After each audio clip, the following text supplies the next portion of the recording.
Okay, next game was against Tatev. This was in a different St. Louis GM tournament. That one was in the spring, and this one is in the fall. Now, I have a long, complicated story. I don't think I did a marker for that game, but I'll do a marker for this game. No, my highest rating, FIDE, was 2563. My highest USCF rating was 2663. Makes it easy to remember. Okay, so in the 2010s, about 5 times I'm going to say, I went to the World Youth as a coach for America, and they would assign you who you would coach. And typically, it was 5 to 7 players. I don't know how many, but we'll say 6, because I don't remember how many it was. And you would do half an hour in the morning with each person. They'd have a half-hour time slot. Anytime between 8 and noon, you'd set up a half-hour time slot with each of your students to study, prepare for the game. Then, when the games ended, there was like a 2 or 3 hour coaching session where anybody who played their game could look at it with any coach they wanted. Obviously, you'd probably prefer your own coach, but maybe your own coach is looking at somebody's game. You get some other coach. So one of the guys I coached, I didn't know, and he ended up being world under 12 champion. And he wasn't that good. He beat Praggnanandhaa and so forth. Turns out, later in life, he was accused of cheating, and it seems very clear that he was cheating. And I didn't know he was cheating, but now I know he was cheating during the World Youth. So, because results don't make any sense. Basically, when games were shown on the internet, he had Grandmaster performances, and when games were not shown on the internet, his performance was like 2100 USCF. And after a lot of people accused him of cheating, and his games weren't shown live anymore, he was losing a lot of games.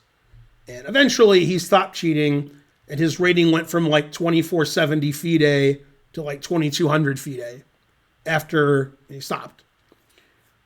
Anyway, the point of that story is when I worked with him, because he was the one I was assigned to, he showed me this line because he had another GM coach at home in the US that he had looked at with his other GM coach, and we were looking at it, but it never happens. This line never comes up. And I had a chance to play it against Tatev, and I didn't know if that was the right thing to do because it's his line that he looked at with another coach and with me. So maybe I shouldn't be playing it. Maybe he should be playing it. I don't know what the etiquette is for that, because that situation in my life has never come up before or since. That I was coaching somebody who was very strong, and they had opening prep that predated me. And so I looked at it with him, but I probably didn't add very much. So am I stealing his line? Is he ever going to play the line himself? Does anybody care? I don't know. So I ended up playing the line. Maybe that was wrong. He never said anything to me, so I don't know. And I won, and I got a good position because of the line. So that preparation I did for him helped me. And I wonder, I don't know the answer. I wonder if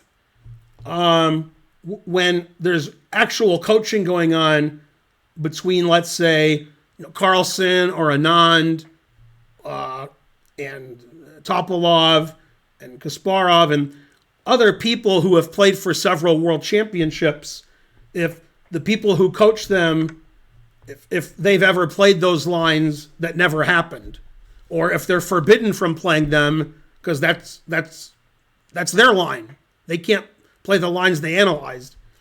And by what I mean is, obviously you can play it. It's not illegal, but maybe that person would be mad at you and wouldn't hire you to coach anymore because you're stealing their line. I don't know. So maybe I shouldn't have done this because he's the one who showed me the line. So maybe I shouldn't be the one playing it. I don't know, but I'll show you what happened. So I played the Caro-Kann, which I play occasionally. That's all that my student played.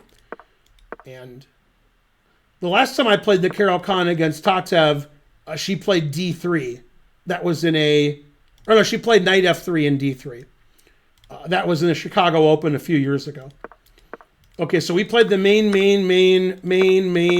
line. There's a billion games in this line. Okay, and I've played this before. I've had this position before. Okay, and I played Bishop D6, and probably previous to this, I played Queen C7. But this is the preparation that I looked at with my student. Okay, this is still the preparation, and then Bishop C7, and this is the move that I learned from him and the line. And there's a lot to it. I knew a lot. Okay, so Black wants to play Queen D5, and you can't do that with the bishop on C7.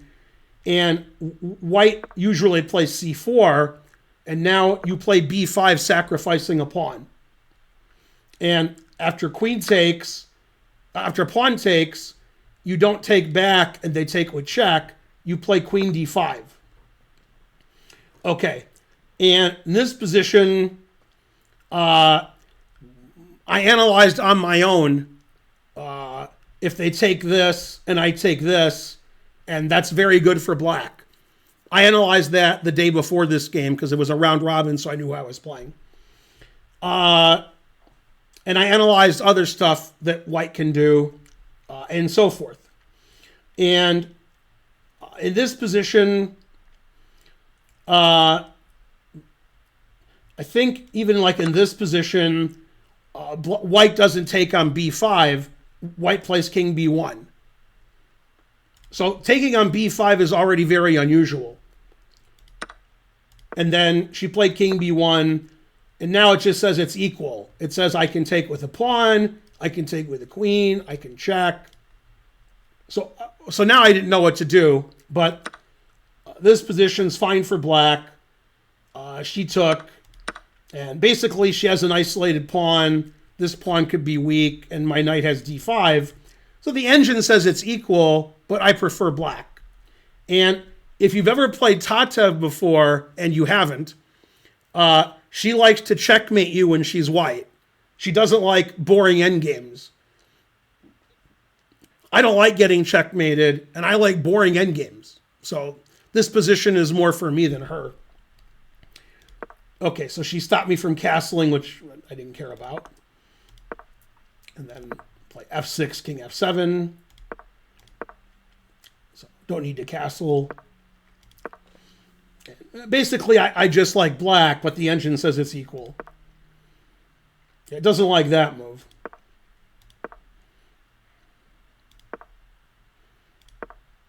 Sort of boring game.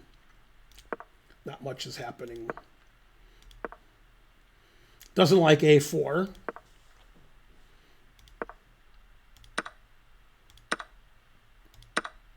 Okay, so Black's a pawn up, and it's not easy for White to win the pawn back. It's unusual for me to take this, but my calculation said that it was good. And the engine does say that I'm better here. So the idea is I'd like to play rook here, check, rook here, and infiltrate with my rook. So it says rook here and king here are the two best moves. You play king here. And then it says c4 is a mistake. Now I'm threatening knight to e4. And I can also double and get my rooks in. And now it says that she's virtually lost.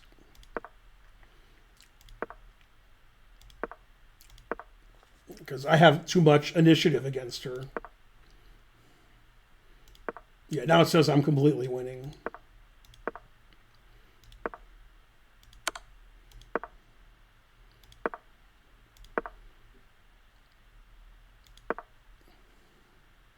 Yeah, and here she blundered.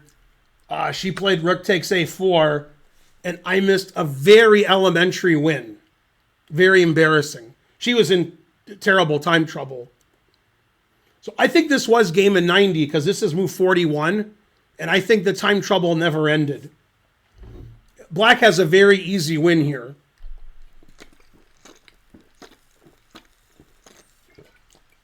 Which neither one of us saw.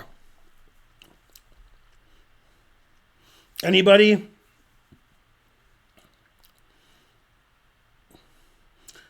That's right, Chess God. Yeah, I just take the rook and then check and then check.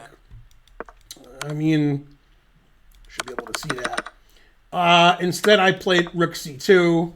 I'm still winning.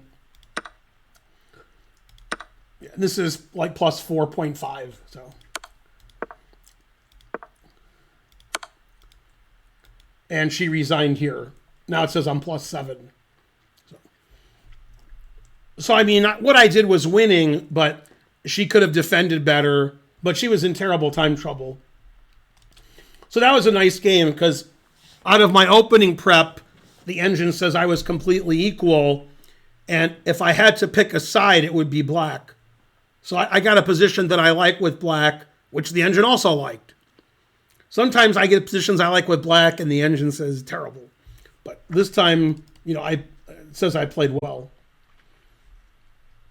I wonder how I played that game. Probably because I missed this easy win. It's not going to like my